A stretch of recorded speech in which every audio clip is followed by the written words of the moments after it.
ಎಲ್ಲ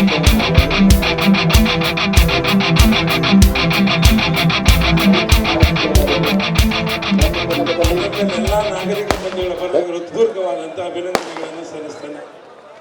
ರಾಜ್ಯದ ನಾನಾ ಕಡೆಗಳಿಂದ ನಾನಾ ಜಿಲ್ಲೆಗಳಿಂದ ಆಗಮಿಸಿರ್ತಕ್ಕಂಥ ಎಲ್ಲ ನನ್ನ ಗೌರವಾನ್ವಿತ ಕ್ರೀಡಾಪಟುಗಳಿಗೂ ಮತ್ತು ತೀರ್ಪುಗಾರರಿಗೂ ಹಾಗೂ ಇಲ್ಲಿ ಆಗಮಿಸಿರ್ತಕ್ಕಂಥ ಎಲ್ಲ ನಾಗರಿಕ ಬಂಧುಗಳಿಗೆ ಗಜಶಿಲಾಪುರದ ಪರವಾಗಿ ನಾನು ಹೃತ್ಪೂರ್ವಕವಾದ ಸ್ವಾಗತವನ್ನು ಬಯಸ್ತಾ ಇದ್ದೇನೆ.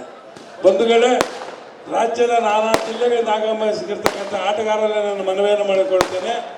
ತಾವು ದಯವಿಟ್ಟು ಕ್ರೀಡೆಯ ನಿಬಂಧನೆಗಳಿಗೆ ಬದ್ಧರಾಗಿ ತೀರ್ಪುದಾರರು ಕೊಡ್ತಕ್ಕಂಥ ತೀರ್ಪನ್ನು ಸ್ವೀಕರಿಸಿ ಈ ಗಜಶಿಲಾಪುರದ ಗೌರವವನ್ನು ಕಾಪಾಡಬೇಕಾಗಿ ತಮ್ಮಲ್ಲಿ ಹೃತ್ಪೂರ್ವಕವಾದ ಅಭಿನಂದನೆಗಳನ್ನು ಸಲ್ಲಿಸುತ್ತಾ ಮತ್ತೊಮ್ಮೆ ಗುರು ಮತ್ತು ಅವರ ತಂಡದವರಿಗೆ ಹೃತ್ಪೂರ್ವಕವಾದ ಅಭಿನಂದನೆಗಳನ್ನು ಸಲ್ಲಿಸ್ತೇನೆ. ಮೊಟ್ಟಮೊದಲಾಗಿ ನಮ್ಮ ವಂದನೆಗಳನ್ನು ಹೇಳ್ತೇನೆ. ಅವರಿಗೆ ಗೌರವ ಎಲ್ಲರ ಮುಖಾಂತರ ಗೌರವ ತೋರಿಸ್ತೇನೆ. ಇದು ನನಗೆ ಬಹಳ ಸಂತೋಷ ಆಗಿದೆ. ಬಹಳ ವರ್ಷಗಳ ಫಲ ಇದು. ಬಹಳ ವರ್ಷಗಳಿಂದ ನಾವು ಕೊಟ್ಟಂಥ ನಮ್ಮ ವಿದ್ಯಾರ್ಥಿಗಳಿಗೆ ನಾವು ಏನು